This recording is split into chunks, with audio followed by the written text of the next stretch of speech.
Cela fait vraiment sens d'être présent comme prêtre au milieu de cette densité humaine avec tous ces collègues qui sont au service de toutes ces personnes qui viennent, tous ces collègues qui m'impressionnent par leur qualité d'attention, d'accueil, qu'ils aient la foi, qu'ils n'aient pas la foi. Ils me donnent vraiment des leçons d'humanité, d'accueil.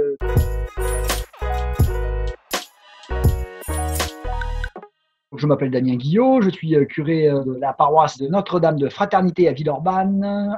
J'ai une activité également de médecin aux urgences à temps partiel sur un des hôpitaux lyonnais. Je dirais qu'au niveau de ma foi, ça a laissé vraiment cette possibilité à la prière tout au long de la journée. J'ai vraiment vécu cette période en Christ et c'est véritablement une de mes joies spirituelles. Médecin aux urgences, c'est accueillir le tout venant dans ce service des urgences. Ces personnes qui n'avaient pas forcément prévu de se retrouver là. Donc travailler dans ce cadre de l'urgence, c'est pour moi véritablement accueillir ces personnes qui viennent avec l'émotion qui peut être la leur d'arriver brutalement aux urgences, prendre le temps de faire le diagnostic, de pouvoir rassurer, de pouvoir les accompagner leur famille également. Cela fait vraiment sens d'être présent comme prêtre au milieu de cette densité humaine avec tous ces collègues qui sont au service de toutes ces personnes qui viennent, tous ces collègues qui m'impressionnent par leur qualité d'attention, d'accueil, qu'ils aient la foi, qu'ils n'aient pas la foi, me donnent vraiment des leçons d'humanité, d'accueil. En tout cas, pour moi, comme prêtre, c'est humainement et spirituellement très structurant d'être dans un monde un peu différent que le monde de la paroisse. Tout le monde sait que je suis prêtre parmi les collègues, mais je suis d'abord situé comme collègue. Pour ma vie de prêtre, c'est extrêmement important. Pour ma vie d'homme, c'est extrêmement important d'être situé comme ça un peu différemment. Et les patients, j'allais dire, n'ont pas de raison d'apprendre que je suis prêtre. Ça créerait, je trouve, trop de confusion des genres dans la relation et dans le soin. Pendant la période de confinement, est-ce que ça s'est plus joué avec le personnel ?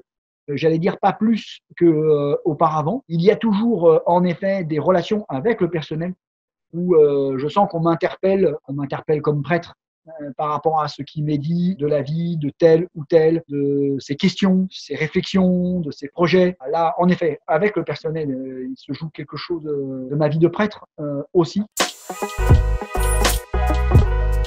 Pour nous, il a été important de proposer des temps de prière, plus que des messes que nous avons diffusées. Ça nous parlait plus au niveau de la paroisse de faire cette proposition-là. Il y avait pour moi un enjeu que les paroissiens aussi apprennent à se réunir, à être en communion, à se nourrir de la parole, à prier ensemble autrement que par la messe. Une fois par semaine, nous avions un lien vidéo avec les membres de la paroisse qui voulaient vivre un temps du banquet de la parole, prendre le temps de lire l'évangile et de laisser résonner l'évangile dans le cœur de chacun, avec plusieurs lectures successives. Ça a été vraiment des très beaux temps de partage qui vont se poursuivre. Le dimanche matin, nous avions un temps à nouveau de retrouvailles par lien vidéo pour prendre un temps avec les laudes et puis un temps de prière que nous avions pris le temps d'élaborer dans la semaine avec différents paroissiens et que nous proposions à tous.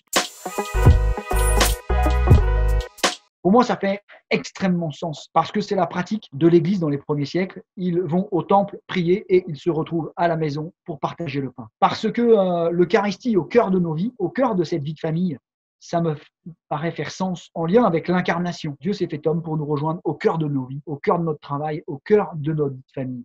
Et de célébrer au cœur des maisons, c'est quelque chose, je crois, qu'on a perdu. La famille, comme la plus petite cellule ecclésiale, pour moi, ça me parle que cette cellule ecclésiale partage la parole, partage le pain, se rassemble et est envoyée ensemble.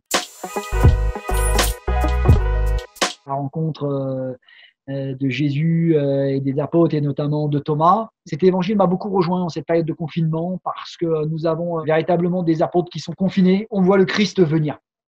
Et le Christ qui vient et qui revient et qui ne se lasse pas de venir au cœur de nos confinements et de nous poser la question « Que veux-tu que je fasse pour toi ?»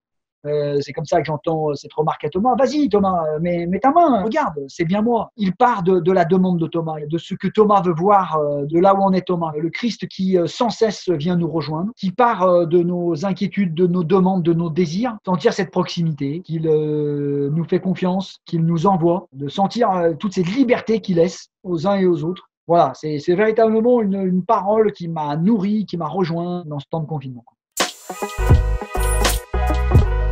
Cette période, elle est une période inédite, elle est une période que nous n'avions jamais vécue en notre monde, qui nous donne de nous révéler notre fragilité, la fragilité de notre système, la fragilité de notre humanité. Nous n'avons pas attendu ce temps de confinement pour nous laisser interpeller par la parole, pour nous laisser interpeller par le Christ. Donc oui, il y a à la fois quelque chose de nouveau et en même temps, prenons conscience que nous avons à continuer d'avancer, conduit par l'esprit, conduit par la parole, conduit interpellé par le Christ pour nourrir notre foi, être au plus près de nos frères. Tout n'est pas nouveau dans ce que nous avons à vivre avec la sortie de ce confinement.